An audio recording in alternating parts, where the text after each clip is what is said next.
I don't know about you, but I never liked Flamelurker. It's not the kind of boss you fight fair and square, mano a mano. It was always the kind of boss you cheesed with poison, you get stuck on a rock, or you snipe from afar. I think it's mostly that you can barely iframe his attacks, some of which are wicked fast for a 2009 boss, and his constant use of area of effect attacks. But I always wondered, can it be done? And found little help about how to do it. In the end, I did it myself. So let me present you with a basic guide of his phases and moveset if you ever wondered how to fight him yourself. Phase 1 is probably the trickiest phase of this boss fight, as Flamelurker constantly runs at you and dishes out his barrage of AoEs before retreating temporarily. The biggest concern during the whole fight is keeping a safe distance between you and Flamelurker. In phase 1, you'll want to run away when it comes for you so you can space out the AoE attacks, or at least be in a position where you can iframe them with a roll. It's also important to stay either mid-range or long range from Flamelurker because of the very fast pounce attack that he can do only in phase 1. If you're close enough, you can roll through his knees, and if you're far enough, a roll backwards will outrange the attack. You'll recognize the attack is coming when Flamelurker bends down before he pounces at you. Personally, I like to stay closer and run away when he comes at me.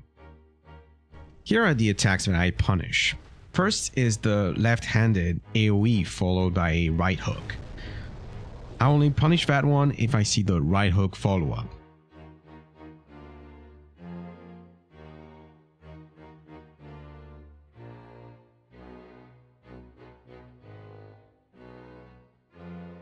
Second is the right hand AoE that doesn't have a follow-up, as far as I know, but it can be itself a follow-up from a left hook. One of the best punishes is the two-handed AoE attack. This attack has a long wind-up, letting you get away from it, but it's also the easiest to roll into and get two punishes quite easily.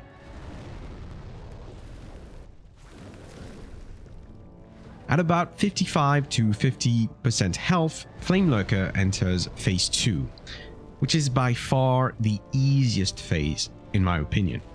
Now, Flamelurker will mostly do right and left hooks with the occasional one or two-handed AoE.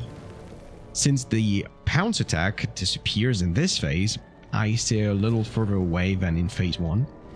What you want to do is to retreat constantly from his melee attacks, like in phase 1, and wait until he jumps. The tell of his jump attack is really easy, as he starts to grunt and has a recognizable stance. In the original version of the game, he starts getting hard to see, so I tend to look at his legs and listen for the audio cue. As soon as I see the attack, I go towards him, either running or not, to avoid the attack completely. I can then take a single punish.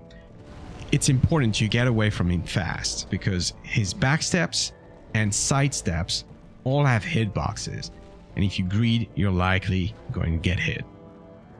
That's the only attack I punish, and frankly, it's quite enough with the amount of jumps he does in this phase. At around 25% health, Flamelurker gets very bright indeed as he enters phase 3. This phase is very similar to phase 2, but instead of the right and left hooks, they're replaced with one-handed AoEs. Watch out, because he can chain them together and then come at you many times in a row with the same attack. But he'll also keep doing the phase 2 jumps, and that's going to be our punishes in this final phase. Again, only one punish on these. I outrange the AoE and start running around as the attack finishes, either going towards the boss if he does the jump, or away if he comes towards me.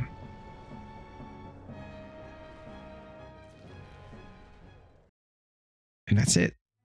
Flamelurker isn't the best boss in the game, but it's possible to fight him with good strats and without resorting necessarily to cheese. I like the boss a lot more now, at least. I hope you learned something today. Please leave a like if you did. You can find me on Twitch most days, where I try to do no-hit runs. Hope to see you there.